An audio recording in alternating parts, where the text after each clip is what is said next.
중국 기업이 최대 주주가 된 타깃 기업이 이제 R&D 투자를 늘리는 거예요. 그러면 이 결실이 이 타깃 기업에 귀속이 돼야 되는데 중국에 있는 최대 주주한테 넘어간 것 같더라. 그래서 중국 기업들이 해외 선진국에 있는 기업들을 인수를 했을 때 그 바로 직전에는 20건 정도밖에 안 됐다. 근데 인수를 한 바로 그 시점 그 해에 60개 정도로 확 늘어난다. 세상의 모든 지식 언더스탠딩. 김상훈 기자님 나오셨습니다. 어서 오세요. 네, 안녕하세요. 김상훈입니다. 네, 오늘은 중국이 어떻게 그렇게 첨단 기술들을 많이 그렇게 빨리빨리 따라오나 네. 서양의 선진국들을 기억하시는 분은 계실지 모르겠지만 제가 지난해에 한번 이런 내용을 전달해드린 적이 있습니다. 잠깐 슬라이드 보여드리면 이게 한국, 그다음에 중국, 그다음에 미국, 일본의 글로벌 특허 네트워크라고 하는 거를 한번 다 조사를 해본 보고서예요. 이게 뭐냐면 이 빨간색 점들이 중국이 가지고 있는 특허가 이렇더라라고 하는 걸 점으로 찍어놓은 겁니다.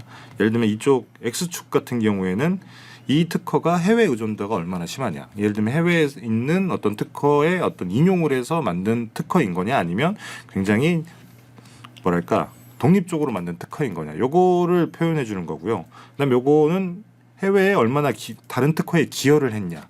예를 들면 인용을 많이 당했느냐 이런 비율들을 따져보는 건데 그래서 이렇게 4분면으로 나누면 이쪽이 이제 기술 의존 추격형 그러니까 보통 후발 제조업 국가 이런 국가라고 보시면 되고요.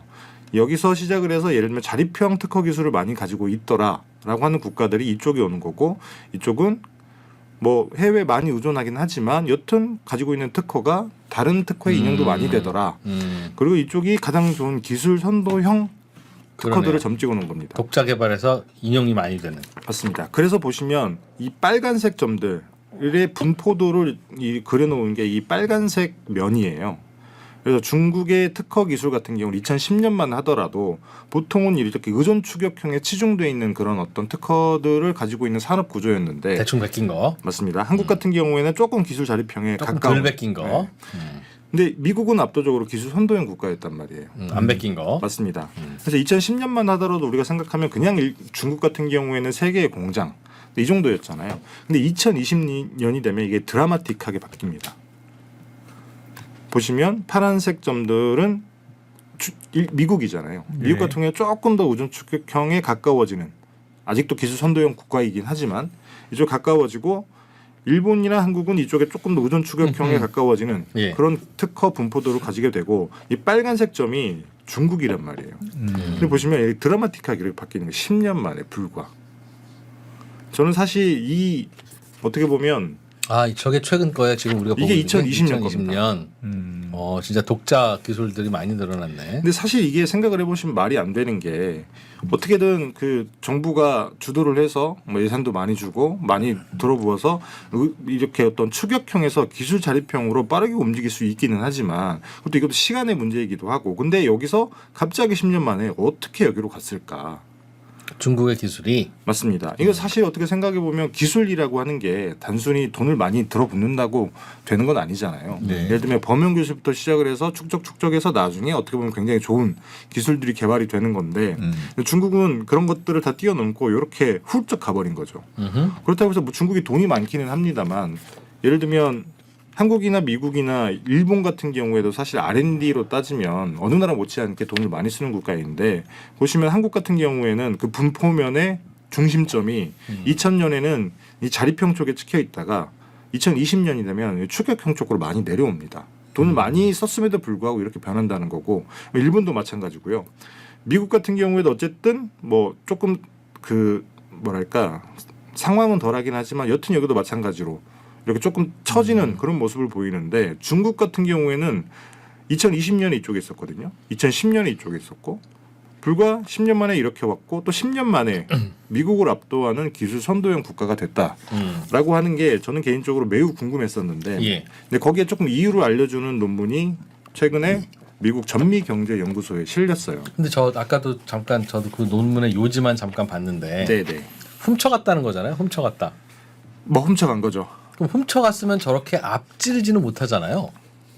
그렇지 않습니까? 훔쳐갔는데. 그러니까 그런 거죠. 예를 들면 훔쳐갔다라고 하는 게 아예 거기에 있는 것들을 훔쳐갔다라고 할 수도 있는 거고 이 논문에서 얘기하고 있는 건 어떤 거냐면 이제 걔네들의 지분 투자를 했잖아요. 뭐 사든 인수를 하든가 지분 투자를 했으면 걔네 돈으로 거기서 R&D를 합니다.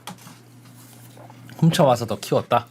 거기서 R&D를 하는 거죠. 그러면 새로운 기술이 나올 거 아니에요. 왜냐하면 기본 바탕 기술이 있기 때문에 오케이. 그 기술을 가져오는 거예요.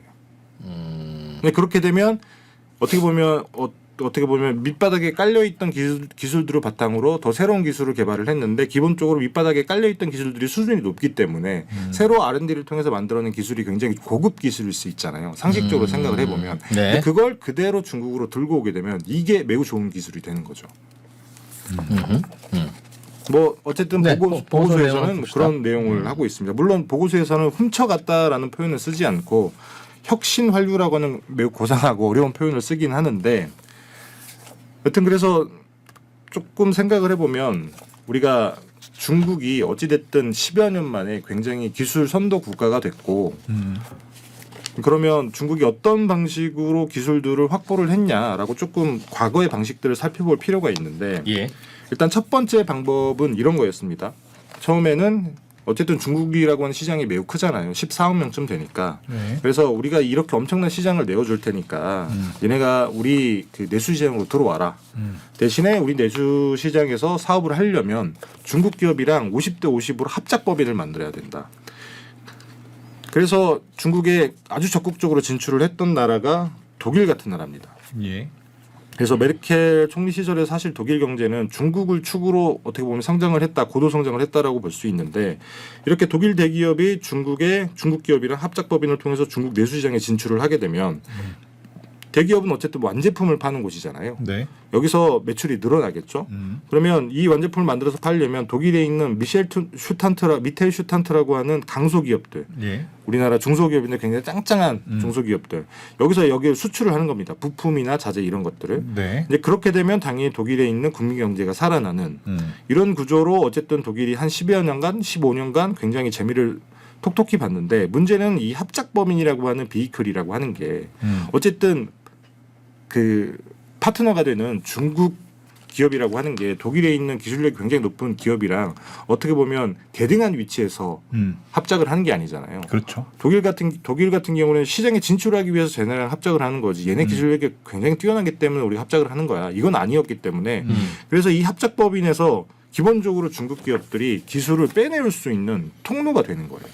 그러니까 그렇죠. 합작을 해줬겠죠. 맞습니다. 그래서 사실 이거는 굉장히 뭐 그렇다고 해서 여기서 굉장히 어떻게 보면 기술을 선도할 수 있을 만큼 굉장히 고급 기술을 빼내올 수 있는 건 아니란 말이에요. 그래서 중국이 두 번째로 썼던 그 방식이 M&A를 통해서 가져오는 겁니다.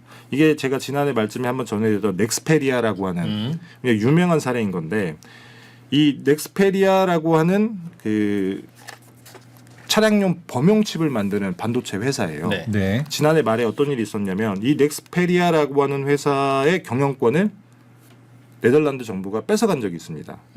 그래서 중국에서 화가 나서 이 넥스페리아에서 중국으로 들어와서 이제 패키징을 통해서 글로벌 시장으로 나가는 어떤 범용칩들의 수출을 막아버린 적이 있는데 넥스페리아가 칩 만드는 회사예요? 맞습니다. 범용칩, 자동차에 들어가는 굉장히 많은 칩들이 있잖아요. 그냥 네. 값싼 칩들 이런 것들을 만드는 회사인데 그때 당시에 이거 중국이 어떻게 확보를 했냐면 원래 넥스페리아는 필립스 반도체 부문에서 분사를 한 NXP라는 기업의 그냥 아주 싼 칩들을 만드는 사업부였을 뿐이에요. 예. 근데 근데 이 그 NXP라고 하는 회사를 사간 곳이 사모펀드거든요. 예. 사모펀드는 돈이 안 되는 걸 팔아야 되잖아요. 네. 그래서 요거를 2014년, 2015년 무렵에 이 넥스페리아라고 하는 범용칩을 만드는 수익이 남지 않는 회사를 분사해서 또 팝니다. 그걸 사간 데가 중국계 사모펀드였던 거예요. 예. 그래서 이 중국계 사모펀드가 가지고 있던 넥스페리아 지분을 윙테크라고 하는 기업이 사오거든요. 그래서 윙테크라고 하는 기업이 경영권을 확보를 한 거예요. 근데 그러고 난 다음에 넥스페리아에서 예를 들면 이런 식으로 사업을 하는 건데 맨체스터라든지 어떤 그 독일에 있는 팹에서 범용칩을 일단 만들어요. 근데 초벌로 만들고 난 다음에 요거를 싣고 중국에 와서 후공종으로 패키징을 합니다.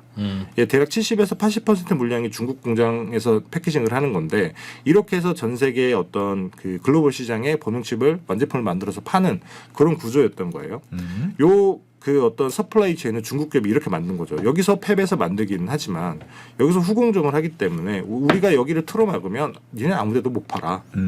이런 식으로 만들어 놓고 그런 다음에 이거는 뭐 네덜란드의 추정이긴 합니다만 이 윙테크의 CEO라고 하는 인물이 넥스페리아의 CEO였어요. 윙테크의 오너가 넥스페리아의 CEO를 겸했는데 이 넥스페리아의 CEO가 넥스페리아가 가지고 있던 어떤 재산, 그다음에 IP, 지적재산권 이런 것들을 다 가져가려고 했다. 그래서 우리가 경영권을 뺏은 거다. 이렇게 얘기를 합니다. 그래서 그때 당시에 2000년대 중반쯤에 중국이 이런 어떤 그 기술을 훔쳐오기 위해서 이런 방법을 되게 많이 썼던 거예요. 예를 들면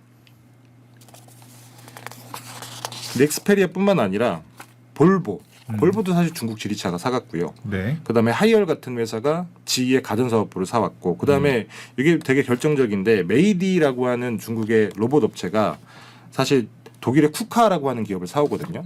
독일의 쿠카라고 하는 기업이 사실 산업용 로봇 시장에서는 독일 쿠카, 그다음에 예를 들면 일본의 화낙 이런 업체들이 시장을 양분하고 있었던 상황이었는데 그 쿠카를 메이디라고 하는 중국 기업이 사오는 겁니다. 그래서 지금부터 생각을 해보시면 사실 자동차, 그다음에 가전, 그다음에 로봇 산업.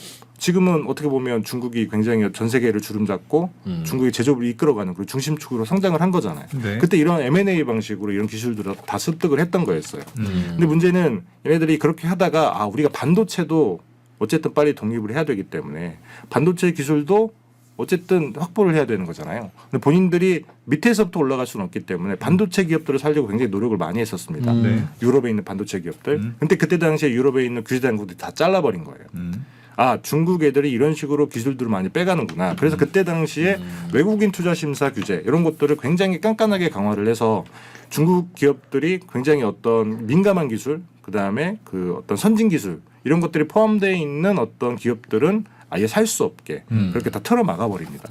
그래서 중국이 이렇게 M&A를 통해서 눈에 보이게 기술들을 가져갈 수 있는 이런 통로를 막혔는데 근데 문제는 그렇게 막았음에도 불구하고 아까 보여드렸던 것처럼 중국이 굉장히 빠른 속도로 어떤 좋은 특허 기술들을 확보를 하거든요. 네. 이게 어떻게 가능했는지 사람들이 되게 궁금해하기도 했었는데 그래서 최근에 아까 말씀드렸던 미국 전미경제연구소에서 내놓은 보고서에서 그렇게 얘기를 하는 겁니다. 우리가 지나고 봤더니 중국이 이런 방법도 썼더라.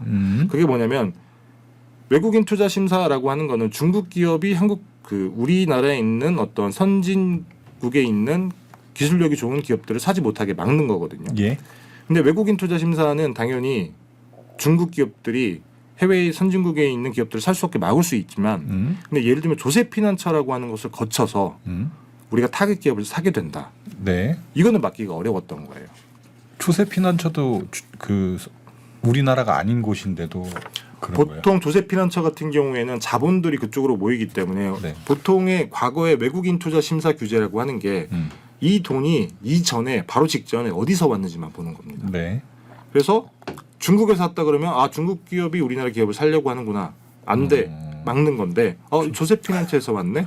그러면 국적을 알 수가 없는 거예요. 쿠션 한 번만 치면 이제 못 막는 건가 보네요. 맞습니다. 그래서 중국 공무원들이 기업들이 잘못했네.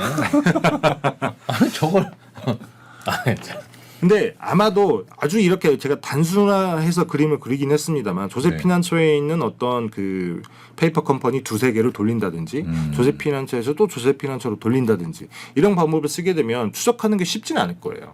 행정적으로도. 그래서 예를 들면 조세피난처에 있는 기업들을 우리가 과세하기 힘든 이유가 추적이 쉽지 않기 때문에 그런 또 하고 거거든요. 뭐 중국 기업한테 안 팔아 그러고 하면 네덜란드 기업한테 네가 사라. 그 다음에 1년 있다가 니네가 우리한테 넘겨라.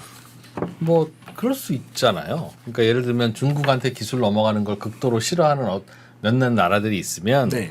그 나라에서 중국 기업을 직접 사지 말고 중국한테 넘기는데 뭐 별 큰 문제 없는 그런 나라 국적에 있는 기업한테 가서 네. 내가 돈 될 테니까 네가 가서 사와라. 그러면 뭐 그냥 뺄 수 있는 거 아닙니까? 저게 뭐 어떻게 막아 저게? 뭐 그렇죠. 빼려면 뺄 수 있고 그런 방법들이 있기 때문에 중국이 이런 방법을 많이 썼다라고 할 수도 있는 건데 그래서 예를 들면 뱅앤올룹슨이라고 하는 굉장히 유명한 그 음향기기 파는 네. 가전 업체 있잖아요. 명품 가전 업체. 네. 네. 여기 단일 최대 주주가 뉴 스파클 롤 인터내셔널 그룹이라고 하는 버뮤다 소재 기업이에요. 조세피난처에 있는 거잖아요.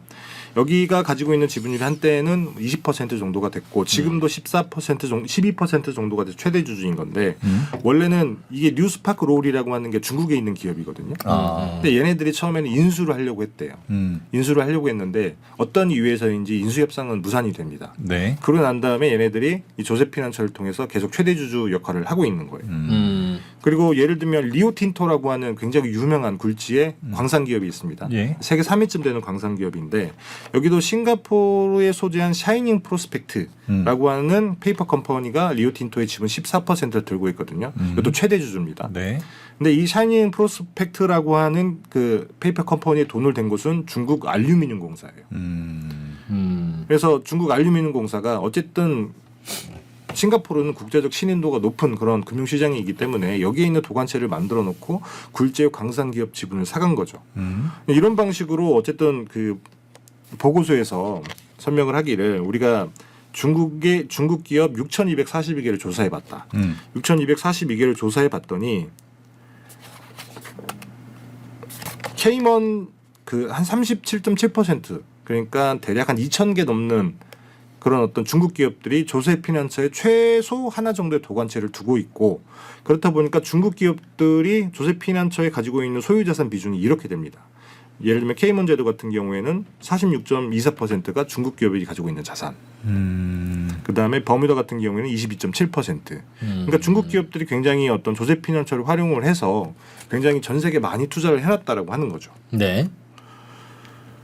그래서 사실 지분을 확보를 했다라고 해서 사실 어떤 경영권을 확보한 것도 아닌데 M&A처럼 기술을 빼가는 게 쉽지는 않은데 그래서 넥스페리아처럼 어떻게 보면 기술을 그렇게 쉽게 가져갈 수 있는 구조는 아닌 건 맞아요. 근데 아까 말씀드렸다시피 이런 방식으로 가능한 건데 이렇게 중국 기업이 타깃 기업의 어떤 최대 주주가 됐다. 그러면 어떤 프로젝트를 할 때 중국 기업이랑 이 타깃 기업이 합작 법인을 또 만들 수가 있습니다. 이 합작 법인을 만들게 되면 처음에 말씀드렸다시피 이 합작 법인이 기술 이전의 고리가 되는 거죠. 네. 뭐 요거까지는 그럴 수 있는데 이 논문에서 매우 중요하게 생각한 게 이런 거예요. 요거는 뭐 어떤 국가의 어떤 기업인들 이걸 안 하겠습니까? 다 하는 거니까 상관없는데 중국 기업이 최대 주주가 된 타깃 기업이 이제 R&D 투자를 늘리는 거예요. 그러면 이 기업이 R&D 투자를 그 국가 그 나라에서 하는 거잖아요. 이렇게 해서 R&D 투자의 결실이 나왔다. 그러면 이 결실이 이 타깃 기업의 귀속이 돼야 되는데 우리가 봤더니 이 여기서 R&D 투자를 통해서 만든 특허, 기술 개발 이런 것들이 중국에 있는 최대 주주한테 넘어간 것 같더라. 이렇게 얘기를 합니다. 뭐 넘어갔을 수도 있겠죠. 넘어간 거를 뭐 관찰하지는 않았겠으나 그거야 뭐 당연히. 그렇죠. 그래서 이런 이야기를 하는 거예요. 이게 어떤 표냐면 이 0이라고 하는 시점이 중국 기업이 해외 선진국이나 혹은 해외에 있는 기업들을 인수하거나 지분 투자를 한 시점입니다. 이 마이너스 1은 그 전해 그리고 이 Y축 같은 경우에는 특허를 등록한 숫자 요걸 나타내는 건데 이 빨간색 선은 해외 선진국 기업들을 인수했을 때 특허 등록이 어떻게 변하는지를 시계열로 보여주는 거고 이 파란색 점선은 선진국이 아닌 개발도상국의 기업을 인수를 했을 때 중국 기업의 특허 등록 건수가 어떻게 변하는지 본 거예요. 네. 그래서 중국 기업들이 해외 선진국에 있는 기업들을 인수를 했을 때 그 바로 직전에는 특허 등록 건수가 20건 정도밖에 안 됐다. 근데 인수를 한 바로 그 시점 그 해에 특허 등록 건수가 대략 60개 정도로 확 늘어난다. 그래서 예를 들면 선진국 기업들이 가지고 있던 어떤 R&D의 과실 이런 것들을 이미 지분 최대 주주가 되는 첫 해부터 이런 것들을 중국 기업들이 가져가고 그리고 꾸준히 그때부터 R&D를 늘리면 당연히 기술 개발, 특허 개발들이 많이 늘어날 거 아니겠습니까? 근데 그런 것들이 다 이렇게 중국 기업에 귀속이 된 것 같더라라는 얘기를 하고 있다는 거죠. 귀속됐다는 건 뭘로 볼 수 있는 거예요? 이게 귀속됐다라고 하는 걸 명확하게 보여주진 않고요. 추측이다. 추측인 거죠. 예를 들면 이런 거예요. 여기서는 없어요. 그러니까 그 해외 기업을 인수하기 직전에는 특허 등록 건수가 그렇게 많지 않습니다. 그런데 해외 기술 기업을 인수하고 난 뒤에는 특허 등록 건수가 이렇게 많이 늘더라. 우리가 네. 이걸 어떻게 봐야 되는 거냐? 그러니까 그 사이에 인수하고 나서 야 왜 특허 등록을 안 해? 기술이 있는데 뭐 특허 등록할 수도 있고. 근데 그 기업이 하는 거면 상관이 그쵸? 중국 기업 말씀하시는 거죠. 뭐 그렇게 할 수 있기는 한데 이게 상식적으로 생각하기에는 너무 많다라는 거예요. 많다. 그러니까 지금 파란색 점선과 빨간색 실선이 어떻게 가까웠던 게 다른 이 거예요? 파란색 실선은 개발도상국 기업들을 인수했을 때 특허 등록 건수가 어떻게 변하는지. 누구의 특허 등록 건수? 중국 기업의 특허 등록 인수한 건수. 주체인, 그쵸. 인수한 주체. 최대 주주가 된 중국 기업. 그러니까 예를 들면 유럽에 있는 기업을 샀다. 아하. 그러니까 샀는데 왜 이 모 회사가 갑자기 특허를 많이 내냐? 맞습니다. 그 얘기죠. 그쵸. 우리는 원래 많이 내라고 하면 야 그럼 원래 많이 냈어야 되는 다른 나라 인수할 때는 많이 안 내는데, 그러니까 어디 인수하고 나서 거기서 얻은 기술로 니네 모 회사가 특허 내는 거지라는 거군요. 그렇죠. 물론 이게 이 논문이 상관관계만 따진 거라서 인과관계 따지거나 또 혹은 구체적으로 이런 사례가 있다라까지 밝힌 논문은 아니기는 해요. 다만 우리가 통계적으로 봤더니 그런 경향이 뚜렷하게 나타난다. 이 그래프 같은 경우에는 중국에 있는 모든 기업들을 대상으로 한 거라서 그런 경향성이 잘 보이기도 하지만 특히나 이게 중국에 있는 국영 기업, SOA가 중국 국영 기업이거든요. 아까 말씀드렸던 뭐 중국 알루미늄 공사 이런 것처럼 보시면 그 전에는 특허 등록 건수가 꾸준히 뭐 예를 들면 뭐 열 몇 건 이 정도밖에 안 됐는데 인수하는 순간 바로 80건으로 올라갑니다. 이게 더더군다나 한 기업에 국한된 게 아니라 모든 기업들의 어떻게 보면 평균치 같은 거거든요. 참 모르겠다. 인수한 그 해에 네네. 굳이 그 해에 저렇게 급하게 뽑아먹을 필요가 있어요? 그것까지 잘 모르겠어요. 그러니까 그 해에 정신도 없을 텐데 무슨 특허를 갖고 와서 뭐 그거를. 근데 어떤 그럴까? 방법을 썼는지 모르겠지만 애시당초 그게 목표였다라고 하면 당연히 첫 해부터 그렇게 하겠죠. 그러니까 굳이 어차피 이제 내 회사고 내 기업인데. 근데 그게 100% 경영권을 확보한 인수라고 하면 상관이 없는데 그런 인수 포함해서 지분 투자까지 한 그냥 최대 주주인 경영권을 확보하지 못하고 최대 주주인 그런 경우에도 이런 그 어떤 행태들이 아주 반복적으로 통계적으로 확인이 된다는 거예요. 그래서 네. 그렇기 때문에 요거는 어떻게 보면 중국 기업들이 그 조세피난처에 있는 어떤 도관체를 통해서 피해가는 거 아니냐? 해외에 있는 기업들을 못 사기 때문에 그냥 특허, 그다음에 핵심 기술 이런 것들을 빼오기 위해서 활용을 한 거 아니냐라고 주장을 하고 있는 거예요. 그래서 뭐 사실 보고서에서는 도둑질이라고 하지 않고 혁신환류라고 하는 건데 그래서 중국 기업이 어찌됐든 최대 투자자이기 때문에 자본을 집어넣은 건 맞잖아요. 예. 그렇기 때문에 우리가 자본을 집어넣었기 때문에 어떻게 보면 여기서 나오는 R&D 과실도 우리가 먹는 게 맞는 게 아니겠냐라는 방식으로 생각을 했을 수는 있어요. 그래서 이 환류라고 하는 표현을 쓰는 건데 그래서 사실 이게 서구에 있는 서방 선진국들이 빨리 알았다라고 하면 이것도 빨리 막았을 텐데 잘 모르고 있었던 거예요. 그래서 보고서가 분석한 시기가 2012년부터 2021년까지거든요. 예.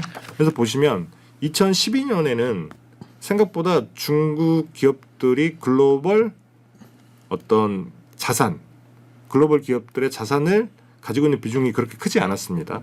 대략 한 5천억 달러 정도, 한국 돈으로 치면 750조 원쯤 되는데, 근데 보시면 2012년 이후로 이 파란색 그 전면이 미국이에요.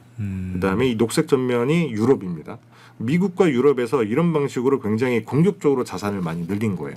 조세피난처를 통해서 유럽, 그다음에 미국 이렇게 선진국에 있는 기술 기업들의 지분들을 많이 확보를 해서 이렇게 자산들이 공격적으로 굉장히 많이 늘어난 건데 2021년 기준으로 봤을 때는 대략 한 3조 3천억 달러, 대략 5천조 원 정도의 자산을 들고 있는 건데 이게 미국 다음이기도 합니다. 그래서 글로벌 2위 수준의 어떤 해외에서 자산들을 확보하고 있다라고 하는 건데 이걸 뭐 빨리 알았다라고 하면 막았을 텐데 미국에서 이걸 눈치챈 게 뭐 한 2023, 4년쯤 되는 거예요. 그래서 2024년에 미국이 기업 투명성법이라고 하는 걸 만듭니다. 이 기업 투명성법이 뭐냐면 미국 내에 해외 투자가 조세피난처랑 연결이 돼 있다. 그러면 사실 이 실제 돈줄이 누군지는 알 수가 없거든요. 네. 그래서 이 실제 돈줄이 누구인지를 연방정부에게 보고를 의무화하도록 법을 만들어 버립니다. 그래서 조세피난처를 통해서 중국 기업들이 미국 내에 있던 어떤 기술 기업들 이런 것들에 투자해서 요거를 가져갈 수 없게끔 막아버린 거죠. EU 같은 경우에도 2025년에 비슷한 외국인 투자인 경우에는 꼬리표를 타고 올라가서 돈의 주인이 누구인지까지 확인돼야만 어떤 투자가 가능하도록 규정을 바꾸는 건데 그래서 2024년, 2025년이면 얼마 안 되잖아요. 그렇죠. 근데 이미 중국은 가져갈 건 다 가져갔다. 그렇죠. 아. 이미 2021년에 미국을 앞설 만큼의 어떤 기술 선도형 구조를 가지고 있었기 때문에 사실 네. 2010년대 아무도 모를 때 중국은 이런 방식을 통해서 굉장히 좋은 핵심 기술들을 많이 가져갔고 그걸 통해서 굉장히 본인들의 어떤 기술 수준을 아주 극도로 높여놨다는 거죠. 그래서 사실 생각을 해보시면 시진핑 주석이 취임이 2013년인가요? 2014년인가요? 그쯤 되는데 그때 당시에 시진핑 주석이 취임하면서 기술 굴기 이런 얘기를 했습니다. 예. 예. 그리고 2025년에는 우리가 어떤 제조 산업을 거의 뭐 인류 수준에 올려놓겠다라고 해서 제조 2050, 2025라고 하는 어떤 산업 정책을 발표를 했고 예. 근데 그때 당시를 생각을 해보시면 많은 선진국들에서 그렇게 얘기를 했어요. 중국 지들이 뭐라 기술이 10년 만에 그렇게 갖출 수 있는 것도 아니고 니들 기껏 해봐야 조립 잘하는 기술밖에 없는데 조금 어떻게 보면 비웃었다. 그랬는데 중국은 수단과 방법을 가리지 않고 처음에는 시장이 크다라고 하는 걸로 꼬셔가지고 조금씩 빼먹고 그 다음에는 M&A를 통해서 아주 대놓고 기술을 가져가다가 막히니까 이번에는 조세피난처를 통해서 선진국에 있는 기술들을 굉장히 많이 가져가서 본인들의 기술을 굉장히 높은 수준까지 끌어올려놨더라. 이런 얘기를 하고 있는 거죠. 못 나가게 막는 그런 것들은 중국한테만 못 나가게 막고 있는 거예요? 아니면 꼭 중국한테만 그런 건 아니고 우리나라 같은 경우도 방산 기술이라든지 국가가 지정한 여러 핵심 기술 이런 것들은 외국인이 투자 못하게 막아놓고 있기도 한데 근데 예를 들면 외국인 같은 경우에도 예를 들면 등급을 나누기도 하죠. 어떤 국가는 우리 동맹국이랑 괜찮고 그렇지 않은 국가는 안 되고 근데 조세피난처는 괜찮고라고 해놨다는 거죠? 조세피난처는 괜찮고라기보다는 이게 이 돈의 꼬리표가 누구인지를 추적하기가 행정적으로 쉽지 않았던 거예요. 그러면 무조건 막았어야지. 왜 일을 그렇게 했어? 사실 조세피난처로 활용을 하는 게 예를 들면 조세피난처로 활용을 해 중국만 있었던 건 아니거든요. 근데 예를 들면 그러겠죠. 서방에 있는 대부분의 국가들도 기업들도 조세피난처를 활용하는 이유가 세금 이슈 때문에 활용을 한단 말이에요. 그렇기 때문에 중국 애들만 그거 활용을 하는 게 아니기 때문에 이거 따지려면 다 따져야 되는 건데 이제 행정적인 문제 때문에 아마도 조금 더 규제가 헐거웠던 거겠죠. 근데 그 틈을 중국이 파고 들어가서 지금의 어떤 기술 선도형 국가 이것들을 그러니까 중국은 저렇게 이렇다라고 견제하는데도 봐도 저렇게 되는 열심히 하는데 그냥 인수만 하면 되는 유럽 국가들은 뭐 하고 지금까지 저렇게 뒤져 있고 뭐 우리도 다 이제 중국만 질주를 하게 만들었을까요? 다른 나라들은 뭐 했을까 그럼? 그게 불법도 아니고 그러니까요. 열심히 좀 살지. 중국은 저렇게 열심히 하는데. 근데 그런 건 있는 것 같아요. 예를 들면 유럽에 있는 국가들이 어떤 산업에서 우리가 기술 수준을 뭐 몇 년 뒤까지 어느 수준까지 올리겠다라고 하는 이런 목표들이 있는 건 아니잖아요. 특히나 유럽 같은 경우에는 그런 어떤 기술 기업보다는 예를 들면 소비재 기업들, 명품 기업들 이런 것들이 시총이 훨씬 큰 이유가 뭐 그런 거기도 하고 그만큼 어떻게 보면 국가적으로 우리가 산업을 일으키기 위해서는 핵심 기술들을 굉장히 많이 확보를 해야 되는데 그거를 국가적인 차원에서 하지 말고 뭐 원래 그건 기업들이 잘 알아서 하는 거야. 이런 식으로 조금 안일하게 생각을 하고 있었던 게 아닐까. 근데 다만 중국 같은 경우에는 어쨌든 제조 2025라고 하는 게 몇 년도까지 우리가 어떤 산업의 기술을 어느 수준까지 올릴 거야. 정부가 주도해서 맞습니다. 일사불란하게 움직이고 있는 것 같다. 그렇죠. 그렇기 때문에 기업들도 어떻게 보면 굉장히 수단과 방법을 가리지 않고 해외 나가서 기업 어떻게 보면 기술들을 확보를 하는 거고요. 그것도 참 신기해. 정부가 시킨다고 그렇게 하는 것도 애도 아니고. 국영기업들이 주로 플레이어겠죠. 그렇죠. 난 그 인센티브가 궁금해. 우리나라 국영기업 LH 네. 집 많이 짓고 임대주택 공급하라고 하는 게 임무인데 임무 잘 합니까? 그 국영기업이 특히 더 말 안 들어요 원래. 원래 그런 거잖아요. 국영기업이 그렇게 해서 열심히 잘할 거면 웬만한 전략 산업은 다 국영기업이 하지. 왜 자꾸 카이 같은 건 민영화라고 그럽니까? 이미 국영기업인 걸. 그러니까 국영기업은 기본적으로 오히려 더 이제 능률이 떨어지고 효율은 떨어지죠. 그렇죠. 해야 될 이유가 없으니까 오히려 더 안 하는데 어떻게 중국의 국영기업들은 하냐는 거죠. 중국 국영기업들이 효율이 좋은 건 아니에요. 다만 예를 들면 공산당에서 내려온 어떤 목표 이거 달성하기에는 굉장히 좋은 어떤 그 비클 같은 거죠. 난 그게 궁금해요. 그거 한번 좀 리서치 좀 해주세요. 중국은 정부 주도형으로 한다더라. 그럼 다른 나라는 왜 정부 주도형으로 못해? 정부가 주도하려고 해도 안 되니까 못하는 거 아니겠어요? 다른 나라는 정부가 주도했을 경우에 나오는 비효율을 감당할 생각을 하지 않죠. 왜냐하면 비효율이기 때문에. 예를 들면 그만큼 로스가 많아진다는 거죠. 비효율은. 근데 중국 같은 경우에는 목표 달성하게 되면 거기에 따라오는 비효율은 그냥 무시합니다. 무슨 말이에요? 우리도 목표만 달성되면 되는데 우리는 목표 달성도 안 돼주고 목표 자체가 없잖아요. 뭐 예를 들면 그런 거죠.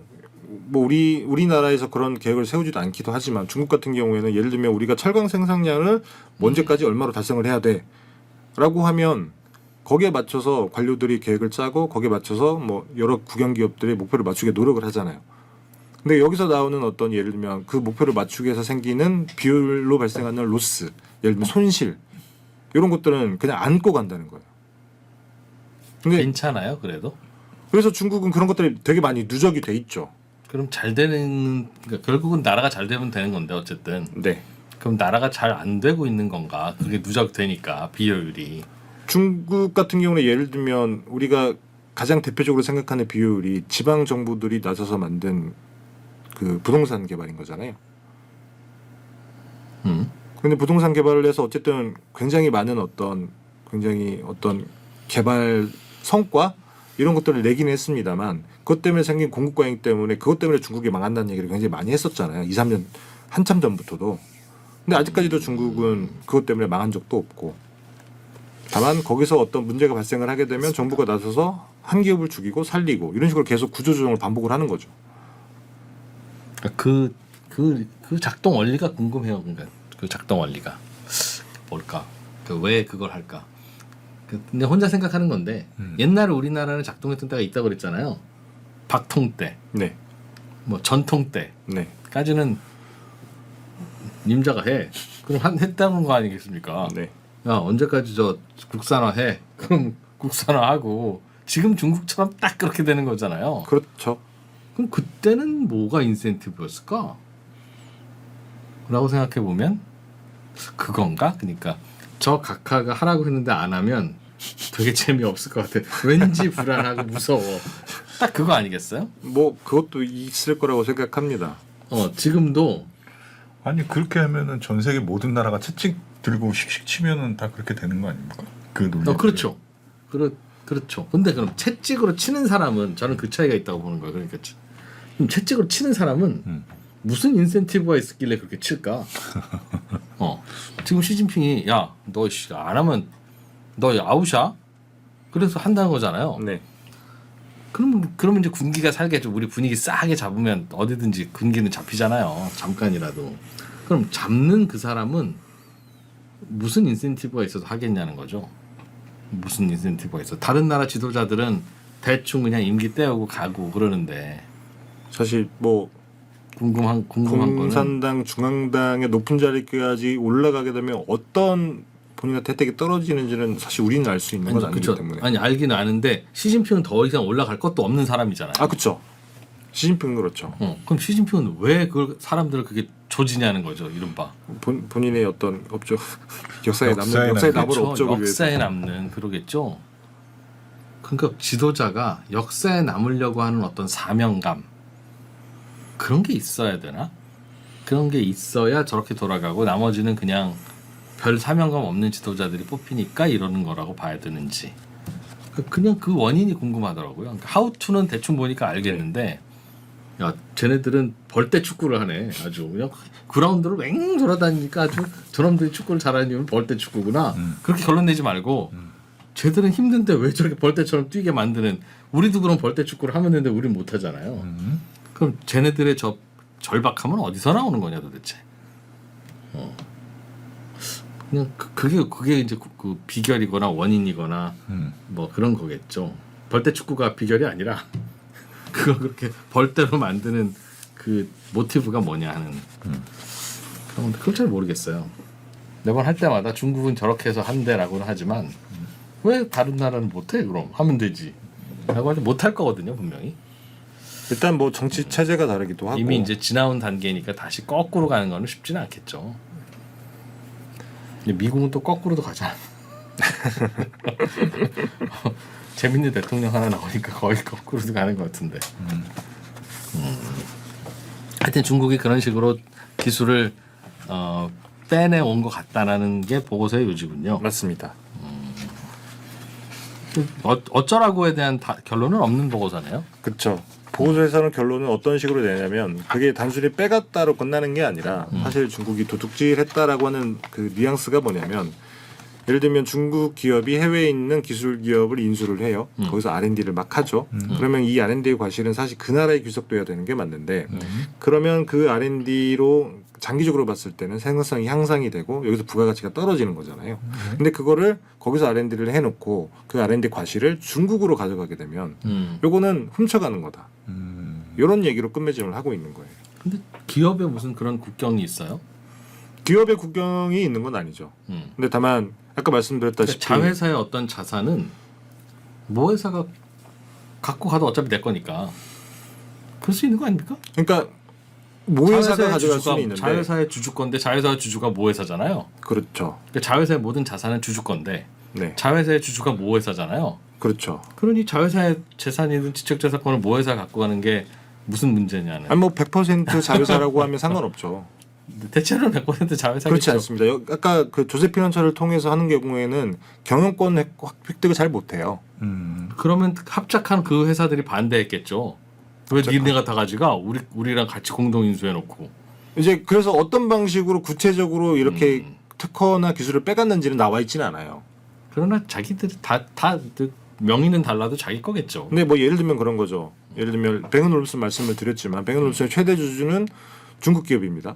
근데 대다수의 지분은 나눠서 덴마크 사람들이 가지고 있는 거예요. 그렇기 때문에 이건 사실 덴마크 기업이라고 봐야 되는 게 맞는데 최대 주주라고 하는 이유 때문에 어떤 이런 방법들을 활용을 해서 이 특허를 가져가는 게 이게 과연 맞는 것이냐. 물론 뱅앤올uf슨에서 그런 일이 벌어졌다는 얘기가 보고서에 나오는 건 아니에요. 구체적인 사례가 나온 건 아니고 그냥 뱅앤올uf슨의 구조도 그러하더라.